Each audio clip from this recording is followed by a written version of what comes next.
Action like shit. I'm back. You're back. We back like a spy hoe. You already know what it is. It's me. It's your girl P, your favorite bitch and your favorite witch.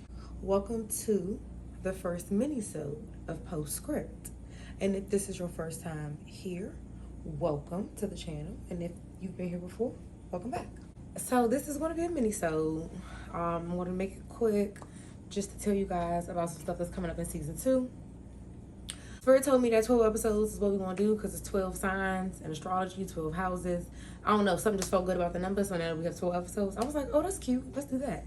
I just don't like that nothing has been posted, but I really had just a great week last week because of Beetlejuice that came out. But we'll talk about that a little bit later. And let's get into this week's episode. Well, mini-sode. So moving forward, I do like the segments that I have, but I don't know if all the segments will be in every episode. I think some segments may just like come when they come. And then I'm also real mad that I forgot when I did my little story time episode to title that one. Picture it. Sicily, 1922. A young peasant girl in the countryside of Italy. Because I told you, I like the Golden Girls and I wanted to name my little mini story times. Picture it. So I'm real upset that I forgot to do that. But yeah, so, we'll just see what segments make it where. I also think I'm going to start telling you guys the moon phases of every day because Brianna brought up a really good question, one of my subscribers. Why don't nothing ever be in the sign of Sagittarius? And the moon and the sun, the moon does fluctuate signs. It stays in a sign about every 2 to 3 days versus, the sun stays in a season for like a month. So there's that. That's what I was trying to say. So I think I am going to start including that on the episodes of telling y'all what phase and sign that the moon is in for the week. Okay, now we can talk about Beetlejuice. So that's why I have not dropped nothing, because last week I was just like, okay, yeah, I'm gonna go see it. And I was like, I gotta go see it again. And I was like, well, I gotta go see it again. And then I was just like, well, I just don't think I'm gonna have an episode that week because I've just been reveling and living in that world. Like, so the first time, you have to go see it. The second time I had to go see it to pick up on all the little, Easter eggs and all the Tim Burton-ness that I didn't get to see the first time. And it was like 3 or 4 like big things that I missed the first time because I was just so caught up in the movie. And then the third time I just went to see it to just like enjoy it because I had like already looked for it, like for like the Easter eggs and stuff, and then I had just like went to go watch it for the last time to watch it. I can't wait till that movie come out on DVD. Yes, I still buy DVDs. I'm about to start buying cassette tapes again. I still buy CDs. I don't know. I'm just a physical media girl. Streaming and downloading and all that, that's not the same to me. I don't know. Whatever. Oh, and I got some really cool merch. My popcorn bucket for the recently deceased. And then I got a cup. And I got, I didn't get the cards from the movie theater, but I did find some cards at Five Below. And I also actually got an actual movie ticket stub because the movie theater that I went to go see it for like the pre-screening, it came out, I went to go see it like 3 or 4 days before it came out. I was just like, I'm just going to go to the movie theater so I can get the ticket and stuff. And before I bought the ticket, I wanted to make sure that they had the popcorn bucket and the cup that I wanted. So I wouldn't buy a ticket online, get there, and they don't have what I want, then I'd be mad. So I just bought the ticket in the movie theater, and I haven't bought a movie theater ticket in the theater in so long, and I was so pressed that I got a stub, because I used to collect stubs. In high school, in like my childhood bedroom, it's like hundreds of movie ticket stubs, just like taped to the wall. Like, I love the movies. I've always loved to go to movies by myself. It's always in my jam. I love the movies down. I didn't do this, I don't think, last episode, because I definitely forgot, but let's put a card. Let's see what we got. We're going to just shuffle a few of them. And then we're going to put a little card and see what the little question is. Y'all remember I bought these cards a couple episodes ago? I told y'all I got them from Dollar Tree. I told y'all I'm going to be the first person with a Dollar Tree sponsor. Oop, a card jumped out. Let's see what Spirit wants us to ask or answer, whatever. What is your favorite family memory from a moment of laughter or silliness? I don't know. It was a lot of like funny moments and stuff, but I don't know if I have like a favorite one. Let me think. Probably like when my stepfather used to used to tell me stories back in the day when he used to like hit licks. That shit used to be hilarious. Oh my god, yeah, that's probably my favorite one. If I had to pick a favorite, like my aunt's is real funny, ours funny, both my aunts is funny. My stepfather was funny, my father was funny, my grandmother was funny, my cousins is funny. Like shit just be funny all the time. Like, but no, my stepfather used to tell them stories about how he used to hit them licks back in the day. That shit used to crack me the fuck up. That's this little week's question. Like I said in the last episode, that I probably should give y'all some definitions of things when I start to like talk about them. So right now I'm about to just go over some terms that we're going to discuss in season 2 that I'm going to give more detail of and define a lot more clearly for you. So let's go. Okay, so in your birth chart, let's just talk about what is a birth chart. What's in your birth chart? The birth chart is the analogy that I like to use that was taught to me from Maddie is think of it like a screenshot of like the solar system, the moment that you was born. And then I was like, that makes a lot of sense. Okay, cool. Also, the birth chart is usually in a circle and then another circle. And my brain don't process shit that way, circular. I'm more of a linear person. So the way that I started to really like understand my birth chart and study my birth chart was in a list form, and I would look at the picture. But like looking at the chart, it wouldn't like register the same for me. I don't know. I'm neurospicy. I just learn shit how I learn shit. So I would like write all the stuff down, and that's how and then also that's a way that my memory works. Is like if in like school when I'm like learning stuff, like I have to like write it down a bunch of times. So I would like rewrite my notes like 2 or 3 times, because then I could just like feel it when I would like want to write the answer for the question. I can't explain it, my nigga. I don't know. I'm just witchy and magical, and I just have powers and shit like that. Like I almost got like a photographic memory or some shit. I don't know. It's weird. But not with everything. Like I can't explain it. But let's wrap that up. I don't want to say it. So like I said, everything is in your birth chart because it has all 12 signs and houses and planets and all that stuff. But you do have specific things that align to you. So now let's start talking about that. You have things in your birth chart that is called placements. So placements are things like the planets, the 12 astrological signs, the houses, the elements like water, earth, fire, air, right? The nodes. There are 2 things in your birth chart. One's called South Node, one's called the North Node. And a node is, I think it has something to do with math. I think that's where that word comes from, but I looked it up. And it said that it's a point where 2 pathways intersect. Yeah, it said it was a point where 2 pathways intersect. So low-key spiritually to me, that's saying crossroads. Is that not saying crossroads? Is that not saying crossroads? It's saying ASU make it clear. Like, no shade. That's just how I kind of think about it. But we'll get into that a little bit later. Then there's also something in your chart called your Black Moon Lilith. That is like your shadowy side, your most deepest, darkest desires that you yearn for to come to like fruition. Like the shit that you just like absolutely green with, like you gotta have it, it don't matter. But like, you know, you might not act on those things, but they exist in you. Like low-key, like maybe the side of you that you repress to remain in a certain social status. And I'm not saying to like people please or nothing like that, but just to be thought as a basic fucking human. And then of course you have my favorite thing that we've already talked about, your Chiron, your wounded healer, and how you can, you know, heal yourself and grow in that part of your life. And the Chiron is an asteroid. And then finally, you also have something in astrology that we call modalities. Well, at least that's what they were taught to me as by Maddie. I don't know what other people call them, but when we say modalities, we think of cardinal, fixed, and mutable. So there are 3 modalities. So like I've said before in another episode, if you can do basic math, that tells you that 4 signs are assigned to every modality. For example, I'm a Taurus. We are fixed signs. Okay? Okay. So those are some topics, like I said, that I'll be discussing this season, giving broader, deeper definement to and discussion around. I've been on this, like, you know, journey of self-discovery, I guess that's what you want to call it, for a while now. Since, like, COVID and stuff, that really, like, did something in me. That just was like, girl, none of this shit matters. Like, you gotta find something that matters to you. And I don't know. I don't really have words for it. I don't know if that's what I'm trying to say, but that's just what came out at this moment. Whatever. It's been a journey of like excitement and discovery. And if you know me personally, like I am a researching girl. I'm going to find it. I know how to find something. And I'm incredible sources. I'm not talking no Wikipedia bullshit. And it's like, so that's what I should have went to school for, research. But it's like when you in the moment, you don't really know that that's a skill that you have until you grow a little bit. And I hate that college works that way sometimes.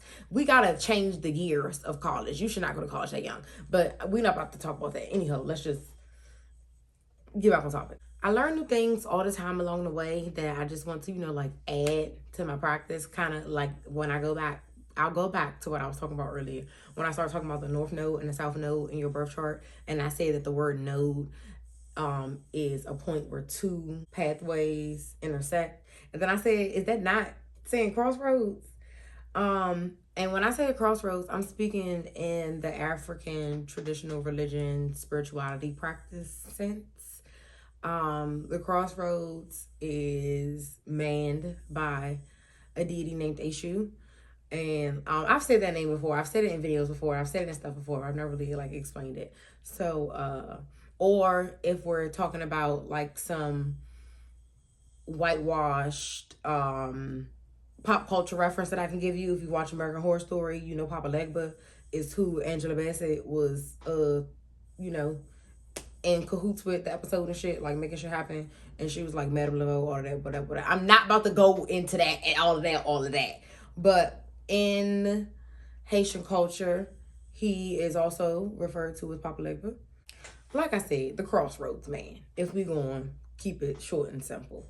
So I take things from like, ATR, African traditional religion, spirituality and practices. I take things from astrology, numerology.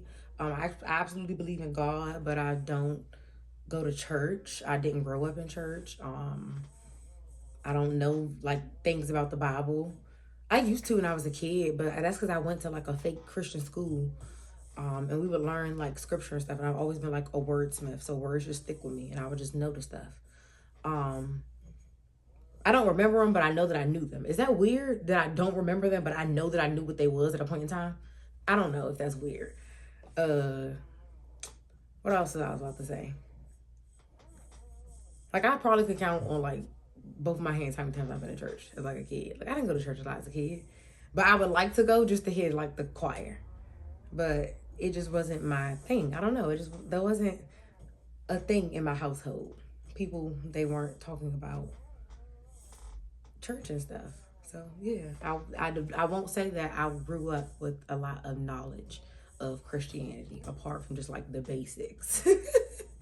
So yeah, I've always really adored aspects of religion and tradition because you have like ceremony, you have ritual, you have like the level of commitment, and like it's like a level of integrity there.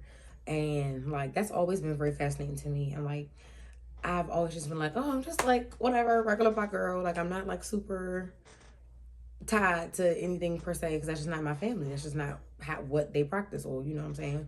So when I do see people like when I was younger who I knew were being brought up with a sense of religion and practice and tradition, I would be like, that's cool. Like that's lit. Like, you know what I'm saying? Like I always thought that was cool. So yeah, not that I necessarily agree with a lot of like the patriarchy shit of religion, but we're not here to talk about none of that. We're not here to talk about none of that. So just like I said, as I grow more into me, the biggest P, I'm just able to find resources and more information and just learn new things and just read things that are interesting to me. I have a very weird relationship with reading. It was like a punishment for me as a kid. So I didn't like it for a long time. And then it was like, girl, why did you become an English major? Minor, because I like to write. So I tried to avoid the reading stuff as much as possible, specifically fiction, because as I've already told you, I don't give a fuck what nobody made up. But that's why I couldn't be a major, because I was like, I can't do all that reading. I can write though, so give me all these writing classes, all these courses where we gotta churn out some papers. I can do that for you. But you want me to just like read a lot of stuff? Like, give me some excerpts, babe. I'm more of an excerpt girl. I don't want to read the whole book. I've done a few, but I don't want to be doing that the whole time we here. So yeah, you know, it's allowed me to change my relationship with reading and things like that. So that's very exciting too. And all I could just say is like and I guess the last part that I want to also talk about is like the thing for ATR for me that is so attractive is that it's so black. Like, I don't know. Like, I'm not here to tell you what anybody look like or what this is that and that and this and this is that. But I remember when I was younger and I was at this like enrichment camp thing for this little scholarship program I was in high school. I remember this lady, we was talking about the Bible or something, and I remember she was like, yeah, when I was a kid, I like read the Bible and it was like a picture of Bob Marley at my grandmother's house. And she was like, when I read it, and then I was like, that's Jesus. Like, that shit has always been so funny to me. But I don't know, like I've seen black Jesus, but most of the time it's white Jesus. And I'm not here to tell you what nothing is and who you should like and none of that. I'm just saying what it is for me. That's the thing that calls me to ATR, is that it's just like, it's so black and everything is like black. And it's about blackness and black people and just black. I don't know. And I'm not saying that Christianity is not black. That's not what I'm saying. That is not what I'm saying. I'm also not here to defend my motherfucking self and do none of that either. But because Christianity is very black, specifically, like I know, like in the South and stuff like that. But like I said earlier, a lot of that like patriarchal oppression shit that's like tied in that, I don't subscribe to that. My God don't do that. So I don't know. Like my God don't hate the gays and all that. No shade. So, and then another little like,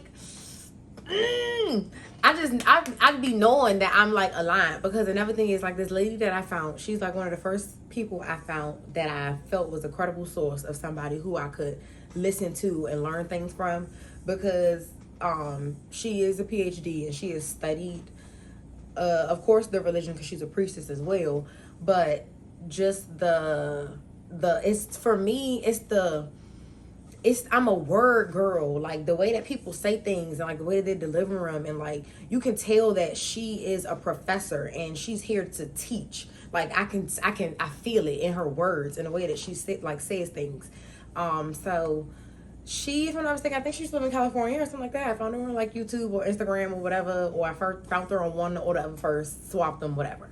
So I like started, like learning stuff from her, because she's a professor. So her videos are very course like, and her conversation is very lecture like, but not like Bueller, like not like that. It's like and I told y'all I'm a words person, so like the stuff she say, it just be staying in there, like, and it's just so black, like, and I love it. So she used to live in California. I started watching her videos and stuff a couple years ago. And then I'm the kind of girl, like I told y'all before, when I find new podcasts and stuff, that I go back from the beginning and I listen to the first episode, because I don't want to be in here now y'all telling inside jokes. I don't know what the joke is. I don't remember that part. I ain't hear that. So I like to go back to the beginning. So I went back to the beginning. I like her YouTube and started like watching her videos and stuff. And it would be very like, it's very buildable knowledge, the way that she talks about it. And I'm like obsessed. And also the last thing I wanted to say while I was talking about her was, like I said, this lady lives in California. You are not going to believe where this lady lives at now, where she moved to. You're not going to believe it. You're not going to believe it.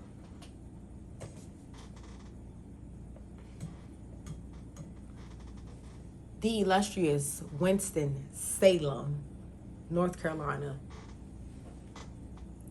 Tell me I don't be aligned. Tell me. I dare you. Because how did I find this lady? And I've been consuming her things and understanding her stuff and learning from her. And then I get a bigger affirmation that this is the lady that I should be understanding this stuff from, when she tells us, reporting live from my beautiful home built in like 1800 or something like that, in Winston-Salem, North Carolina. The chills that I got all over my body. I was just like, Ashe. That's all. Period. I'm the biggest. Like, I don't care what nobody say. Like, I'm really doing something different that I don't know nobody that's doing. That's all I could say. I don't know. Because like, if you know me personally, you know Winston-Salem is like the birthplace of my spirit. Like that place raised me, like, to the woman that I am today. I grew up where I grew up. That made me the city, made me who I am, and all that. Yeah. But like when you go to college, you start to develop who you're gonna be for the rest of your life. And I was not the same person in them 2 different cities. Like the person, that's why I don't like going home. It don't call to my spirit. It don't speak to my spirit. And I also feel like, because I was very unhappy when I lived at home, but I didn't know that until I moved away and went to college and stuff. But it just don't, and like my girlfriend not allowed no more. And that was like my end all be all, for real. Once he was dead, I was like, yeah, I'm probably not gonna be coming back here. Like, but it just, it's me. It's a part of me. Like, I love Winston. 56 days to homecoming. So yeah, that just did another little example I want to give y'all. So I just feel that, you know, I'm building my mindset and my foundation strong to where I can live the kind of adult life that I see for myself. And like, if I have to have a family, be able to provide them with the mindset and structure that I feel would allow them to thrive and not just survive. Again, I'm not moral shaming anybody. I'm not getting on here and trying to speak down on nobody or nothing like that. I'm just speaking my experience, because I have seen lots of the spiritual girlies on YouTube and the TikToks and all that and that. But I've never really seen anybody whose journey was like mine.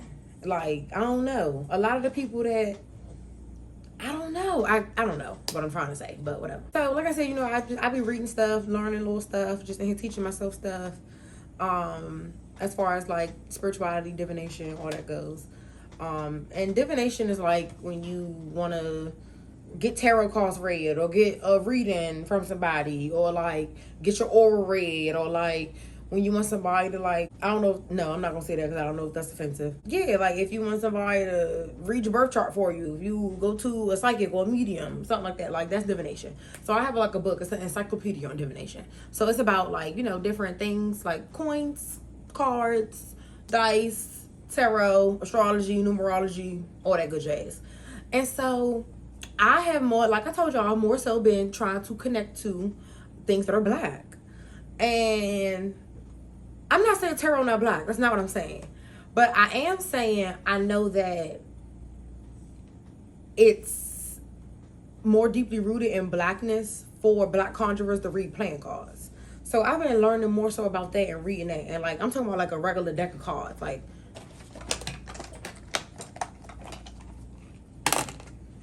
my girl playing cards. Like, and then like, you know how like all the cards got suits and numbers and stuff?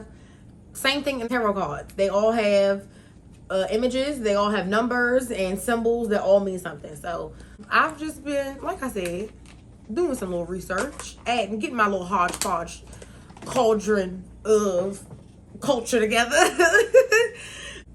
I was reading about the dice thing and I was like, oh, that's cool. Like, that sounds cool. I think the coin thing sounds pretty cool too. If I'm lying, I'm flying. I swear to God. I went to the Dollar Tree today. Just on my normal, I know y'all know I'm obsessed with Dollar Tree. I go there all the time. I went there today on my lunch break, just to see whatever, get something. I went in there for some little snacks too though. But I was like, let me just see what's in here. And then I was like, oh, I was just reading the thing about the dice. They got dice. Let me get the dice. Okay, cool. Got the dice. I better check out. The girl picks up the dice and they all fly out the pack. And I said, okay, Spirit. All right. Heard. We're buying the dice. Okay. I think my ancestors liked that one. They was like, yeah, this is for you. And we want you to know this right now. And I was just like, bet. I swear to God, this is the times I be wishing I was on a reality show. Like I had my own reality show. Because I wish there was a camera crew following me for somebody to see that. Because I know it sounds like I'm making that shit up. But I swear to God, as soon as that lady picked up the dice, they're like about to ring them up. And it was nothing wrong with the box. They were totally fine. Like I had been carrying them around the whole time at the store. Like, she picked them up to ring them up and they all flew out of the fucking box. And I was just like, hurt. Like, that's another thing. Like, I don't want people to think that when I say, like, you know, I experience things or I get messages, things like that. Ain't nobody like go down the aisle and then make a left and take 2 steps to the right. Like, that's not how that works. It's just things, it's things like that. It's things like that. It's like the meatloaf thing that I talked about when I told y'all about that. Like when I was at home with my grandfather and all that. Like, it's stuff like that. You gotta understand it's how it works with you. I don't know. Like, it's not the same for everybody if you are inclined. I don't know. Some Spirit told me to say that, so I said it. So again, like I said, Spirit told me that 12 episodes was a good thing to close out the first season. As y'all know, I started this talk show during the spring eclipse portal, and now we're back in the eclipse portal. So I feel like I just closed a karmic cycle, you know what I'm saying, with starting with it, ending with it. You get what I'm saying? Right. Like I said, I be aligned. Bitch, I be aligned. We have a full moon lunar eclipse in Pisces coming up on Tuesday, September 17th. I wrote down amazing notes, so many great notes for an episode that I was going to do today. Girl, this wasn't even an episode I was supposed to do today. I had a whole nother episode planned for y'all. But you see how Spirit worked, and I needed to give y'all this episode first before I give you the first episode. Because, girl, I was just going to start talking about stuff. Yeah, so the house is this, and this, and that. And I didn't even give y'all, like, an outline. Like, everything works the way it's supposed to, and how it's supposed to, and what it's supposed to. So, yeah. We do have a full moon lunar eclipse in Pisces coming up on Tuesday, 17th. Welcome to hell. Welcome back. I'll give y'all the tea on that next week in the episode when I have the notes, because I left them at work, like I said. But like I said, it's in the sign of Pisces. Pisces do rule the unseen. So please make sure that we are not catching no illnesses. Make sure y'all are washing your hands, masking up, sanitizing, wiping down, build your immunity, take your little immunity shots. Yeah, because, viruses run rampant silently. If you think if I'm making this shit up, then why did COVID happen during March? Pisces season. Because they're real viruses. So, yeah. That's the episode. I hope y'all liked it. Hope y'all come back. So grateful for everybody that be commenting, liking, responding to my stuff, interacting with me. Like, that means a lot to me. So. Thank y'all for watching. Like, it means a lot to me. So, you already know how to end the episode. Bitches be mad because they be hating. And bitches be hating because they be mad. Bye, y'all.